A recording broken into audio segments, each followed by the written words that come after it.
سطر مرد کے لیے کیا ہے اور عورت کے لیے کیا ہے؟ جو مرد کا سطر ہے وہ یہ ہے کہ نیچے سے گھٹنے چھپے رہے اور گھٹنوں کو چھپاتے ہوئے اوپر آئیں تو ناف بھی چھپا لیں۔ تو انسان نے ناف کو بھی چھپایا اور نیچے گھٹنوں تک چھپا لیا تو مرد کا سطر پورا ہو گیا، جو ضروری ہے، جس کے بغیر گزارا نہیں۔ عورت کا سطر کیا ہے؟ چہرہ، دونوں ہاتھ کلائی تک اور دونوں پاؤں ٹخنوں تک، ٹخنوں سے نیچے تک ٹخنے چھپانے ہیں۔ تو یہ عورت کا ایسا حصہ ہے جو کھلا رہ سکتا ہے محرم مردوں کے آگے، اس کے علاوہ باقی جسم کو محرم مردوں کے سامنے بھی چھپانا عورت کے لیے ضروری۔ اور ایک ہوتا ہے پردہ، پردہ ہوتا ہے غیر محرم سے، ایک ہے ستر عورت۔ ان معمولی چیز، دونوں ہاتھ کلائیوں تک اور ٹخنوں سے نیچے پاؤں اور چہرہ، ان 5 چیزوں کے علاوہ پورے جسم کو، جس میں سر کے بال بھی آ گئے، یہ ہماری کونیاں بھی آ گئیں، یہ بازو بھی آ گئے، یہ سب محرم مردوں سے چھپانا ہے عورتیں۔ پردہ غیر محرم سے کرنا ہے۔ محرم مرد کون ہے؟ بھائی، ماموں۔ تو جو محرم لوگ ہیں ان کے سامنے ہم نے پردہ نہیں کرنا، یہ بات سمجھ میں آتی ہے، لیکن ستر جو ہے وہ ان کے سامنے بھی چھپانا ہے۔ تو اس پوائنٹ کو اگر سمجھیں تو معلوم یہ ہوتا ہے کہ ہمارے ہاں پردہ تو بڑی دور کی چیز ہے، ہماری عورتیں تو ستر بھی پورا نہیں کرتی۔ یہ ہاف سلیو، سلیو لیس اور سر ننگا، یہ تو محرم مردوں کے سامنے بھی شریعت نے جائز نہیں رکھا۔ تو بہرحال نبی علیہ السلام نے ارشاد فرمایا کہ جو شخص اللہ اور قیامت کے دن پر ایمان رکھتا ہے اسے چاہیے کہ حمام میں ننگا داخل نہ ہو۔ جیسے سوئمنگ پول ہو گئے یا ایسے، کچھ پہلے زمانے میں ایسے جگہ ہوتی تھیں جہاں لوگ اکٹھے مل کے نہاتے تھے، جس کی آج ہمارے پاس آسان شکل سوئمنگ پول کی ہے۔ تو سوئمنگ پول میں نہانا منع نہیں ہے، لیکن کسی بھی مرد کے لیے ایسا لباس پہن کر سوئمنگ پول میں سوئمنگ کرنا جس میں سطر اس کا پورا ڈھک نہیں رہا، یہ گناہ ہے۔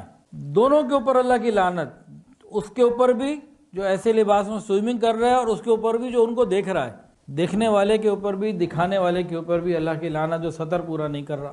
یہ نہیں کہ اگلے بندے نے ہی سطر پورا کر رہے، ہم نے بھی نگاہیں بچانی ہیں، ہم نے بھی نہیں دیکھنا، ہمیں بھی خیال کرنا ہے۔ تو سوئمنگ ہے یا ایسے اسپورٹس ہیں، فٹ بال ہے یا کوئی اور چیز ہے، شریعت ان سے منع نہیں کرتی ہے، یہ کہتی ہے کہ بھئی اپنے لباس کو سنت کے مطابق، شریعت کے مطابق رکھو، اپنا سطر پورا ڈھانکو۔ اور اگر عورت نے سوئمنگ کرنی ہے تو وہ صرف ایسی جگہ کر سکتی ہے جہاں کوئی مرد نہ ہو، صرف عورتیں ہوں اور ان کا پورا سطر چھپا ہوا ہو۔ ایسا نہیں ہے کہ عورتیں ہی ہیں تو ان کے پاس کچھ آزادی آ جائے گی کہ ٹھیک ہے اب جیسا مرضی لباس ہو، ایسی بات نہیں ہے۔ جتنے بھی کھیل ہیں ان میں سطر کا چھپا ہونا یہ ضروری ہے۔ شریعت منع نہیں کر رہی کہ تم نہ کھیلو، لیکن شریعت کے مطابق اپنے لباس کو رکھو۔ شریعت نے یہ کہا کہ میاں بیوی اگر آپس میں ملاقات کرنا چاہیں، ملنا چاہیں، کوئی بھی پاس نہ ہو، تنہائی ہو، رات کا وقت ہو، کمرہ بند ہو، فرمایا تب بھی اپنے اوپر چادر استعمال کرو۔ یہ حیا ہے جو آگے نسلوں میں ٹرانسفر ہوتی ہے، یہ جینز کے اندر ہوتی ہے اور یہ آگے ٹرانسفر ہوتی ہے، اور اللہ ایمان کے ساتھ اس کو عطا فرماتے ہیں، اور مسلمانوں کے اندر یہ موجود۔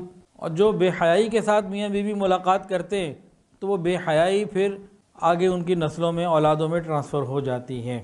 امی عائشہ صدیقہ رضی اللہ تعالی عنہا فرماتی ہیں کہ میں نے پوری زندگی کبھی نبی علیہ السلام کے پردے کی جگہ کو نہیں دیکھا۔ ایک صحابی نبی علیہ السلام سے مسئلہ پوچھنا ہے، عثمان ابن مظعون رضی اللہ تعالیٰ عنہ، پوچھا کیا بیوی کو اپنا سطر دکھا سکتے؟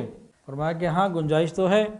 تو عرض کیا یا رسول اللہ مجھے تو بڑی حیا آتی ہے۔ تو صحابہ کرام کی تربیت آقا علیہ السلام نے ایسے فرمائی کہ ایک ایک صحابی حیا کا کامل نمونہ تھے۔